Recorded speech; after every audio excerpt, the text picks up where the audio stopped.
But the matter of the Jews is always a very interesting one in history, because the far left and the far right, the only thing they really converge on, well, there's a couple, but the main thing is that they both hate the Jews. And it's very much like the whole Stalin and Hitler thing, where, Hitler blamed them for being communists, and then the communists blamed them for basically the evils of capitalism, right? And so, but then on the college campus, only the left, there are no fascists, so only the narratives are the left-wing ones, and the far-left ones are allowed to basically have carte blanche to do whatever they want. So then Jews are not, they're not white to the people who whiteness counts for, but they're also they're not a minority because they don't quite fit the box. You see it a little bit with this affirmative action case we're seeing with Asian students being discriminated against. Yeah.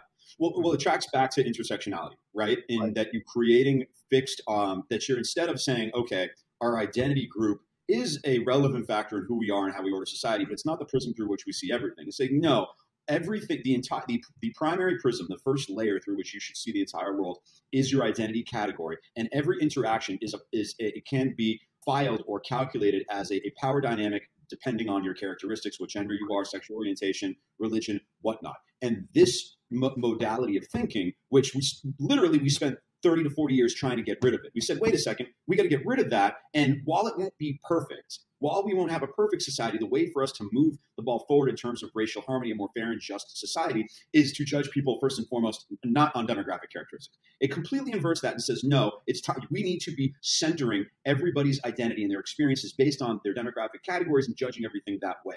And then once that's the first step. And the second step is then we order everyone based on power, right? So then when you look at Jews, and this is how the perspective from the left-wing ideology that is supportive of intersectionality is that the Jews are very successfwe thus they don't get the benefit of it, right? Israel is in the power position in comparison to its enemies. The Jews are, let's call it, as seems to be the president, if we want to talk about the recent issues around, how the Jews are viewed in America, about financial success and business success. So we don't get the benefit of that, right?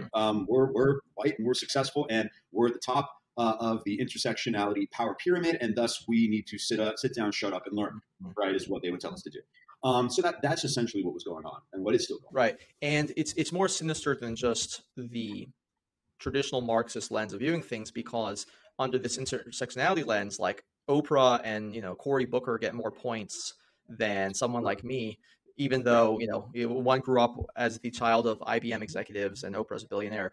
But the class aspect is completely it's not completely removed, but it's ancillary to the most craven, disgusting racialist ideology where everything is seen through the prism of race.